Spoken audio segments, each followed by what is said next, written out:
வந்திருக்கிறது குற்ற விசாரிக்க வந்திருக்கேன். இப்ப குறைகள் கூறுவதோ அல்லது நிறைகள் கூறுவதற்கோ இது நேரம் இல்லைங்க. ஏன்னா இது சப்ஜூடிஸ் கோர்ட்ல கேஸ் நடந்துட்டு இருக்கு. இதை பத்தி அதிகம் பேசக்கூடாது. நிறைய பேசிட்டாங்க எல்லாரும்.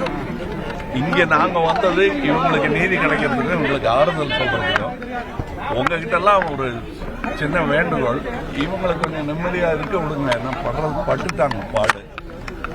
இப்ப கேள்விகள் கேட்டுட்டு இல்லாம இவங்களுக்கு என்ன வழி பண்றது, இனிமே இந்த மாதிரி நடக்காம இருக்கிறதுக்கு என்ன பண்றது அப்படிங்கிறது. இது வந்து யாரையும் பாராட்டுற நேரம் இல்லை. ஆனா அந்த பிரிட்ஜில் பர்மிஷன் கொடுக்காம நன்றி தான் வாய்ப்பே இல்லை. ஏன்னா அதுல பெரிய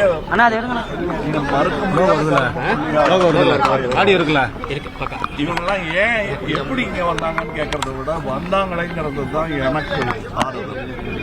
அதனால தயவுசெய்து இவங்கெல்லாம் அவங்க நேரத்துக்கு வரலைன்னா இன்னும் 4-5 பேர் போகிறதுக்கான வாய்ப்பு இருக்குது. அதுக்காக நன்றி தான் சொல்லணும். பாராட்டு விழா நடத்துகிற நேரம்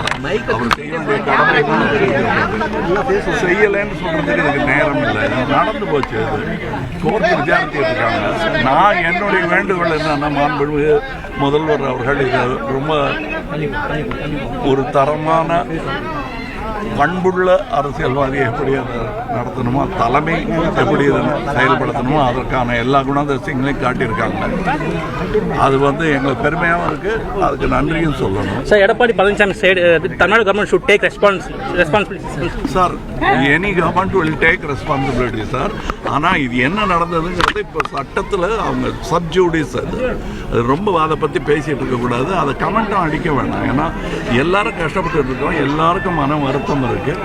தயவு செய்து சொல்ல வேண்டியவங்களுக்கு நன்றி சொல்லிடுங்க. முக்கியமாக பத்திரிகையாளர்கள், நீங்கள் இப்படி வெளிச்சம் போட்டு காட்டினதுனால தான் இப்போ உண்மைகள் கொஞ்சம் கொஞ்சமாக வர ஆரம்பிச்சிருக்கு. இது என்ன காலகட்டம்னா, யார் உண்மைன்னு கேட்குற அளவுக்கு ஆகிப்போச்சு.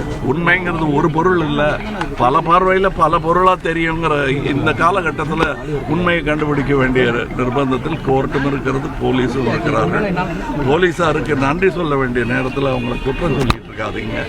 நானும் இந்த மாதிரிலாம் வந்திருக்கேன். ஏன்னா அவங்க கடமையை அவங்க செய்கிறாங்க.